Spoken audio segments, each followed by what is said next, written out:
Joining us is Sai Deepak, advocate and author. Thanks very much, Sai, for speaking to us.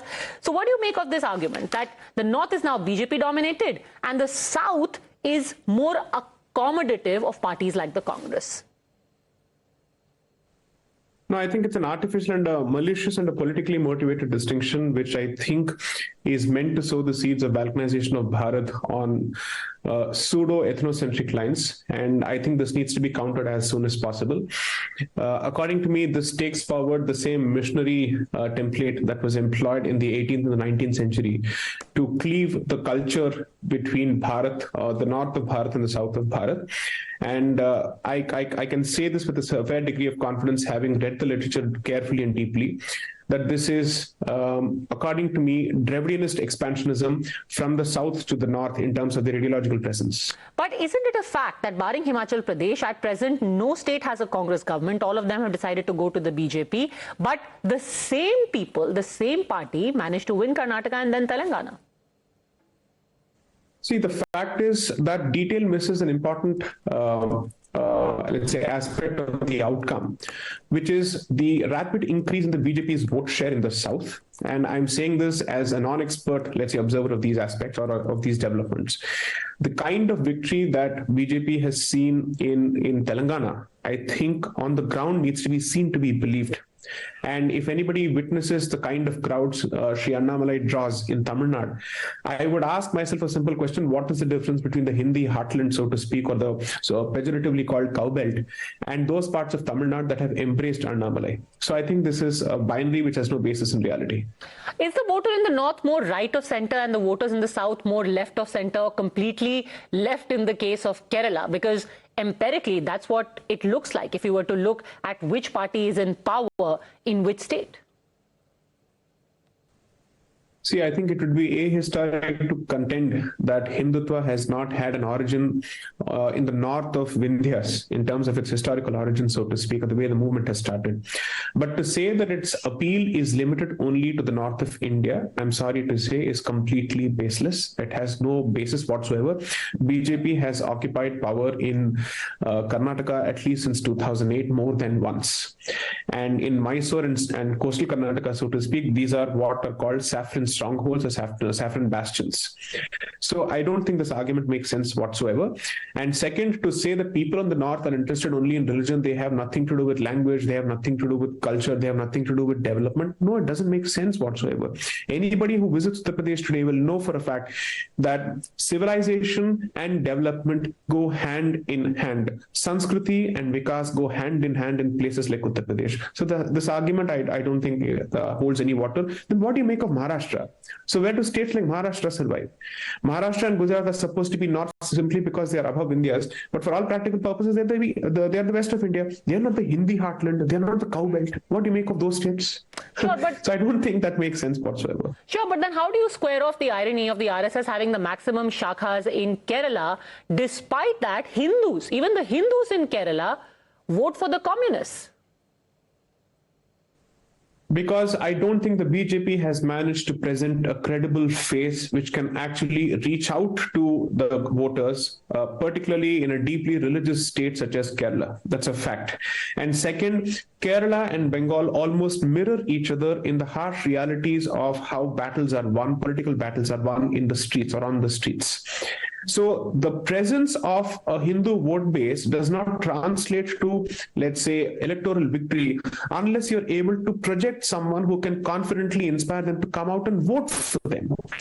Because if you don't present that face, there are repercussions and there are, let's say, implications and consequences which have to be faced immediately, the way you saw in Bengal post 2021 election results. Now, I want to address the elephant in the room because, through this entire story that we see on social media by some politicians, the insinuation actually is this. When you say that, North Indian voters are saffronized, the insinuation is that those who are in the north are Islamophobic, hence they vote for the BJP. But those in the south are more communally, they're more secular, they're more communally amiable. Hence, they are rejecting the BJP's brand of politics and the Congress's mohabbat ki dukaan, as it were. What do they make of BJP's success in the old city of Hyderabad in the Telangana elections this time? in places which are heavily Muslim dominated, They where also attributed let's to say polarization. people like Raja Singh and his colleagues have succeeded significantly in areas like Bahadurpur and whatnot. What do you make of that success? I don't think people have actually read the history of the Ram Janambhoomi to understand how much of contribution, both in terms of men and material, was made by the South to the construction of the Ram Mandir in the mid 90s and the early 90s. As someone who's lived or who hails from Hyderabad and who's lived in those tumultuous years, I know exactly how serious this issue was. So any keen student of history will tell you that to say that the Hindu wave is limited to only the upper parts of Bharat and has nothing to do with the South, sorry, you just have to attend speeches by Yogi ji delivered in the South and you will know what kind of resonance it has with members of the South. I don't deny that the BJP's presence in the North and the South are different. They are disparate. But that does not mean that there is no possibility of a saffron wave in the South. It's a matter of time. I don't think they have invested all these years enough. They have started, and I hope they do better and they actually start providing credible faces. Karnataka, according to me, is a case of several missed opportunities and not the presence of a saffron establishment or a saffron foundation. It does have a saffron foundation, and I hope they regain it and they reclaim it. The entire North versus South divide, especially after the advent of dividend politics, has, Hindi versus Tamil, etc., has existed for a very long time, and now electorally it has also become a theme. The Prime Minister tried to bridge this gap when he travels to Tamil Nadu. The Kashi and Saurashtra Tamil Sangamam are also interesting experiments. Will that help in the saffron march into the South, as it were? More than anything else, I would see that as a march of Bharat, because these speak of civilizational unity. What is extremely crucial as part of this discussion is the attempt of a sore loser to try and divide Bharat on linguistic lines and on cultural lines, and the attempt of another party to take the country together along as a single civilizational and political unit.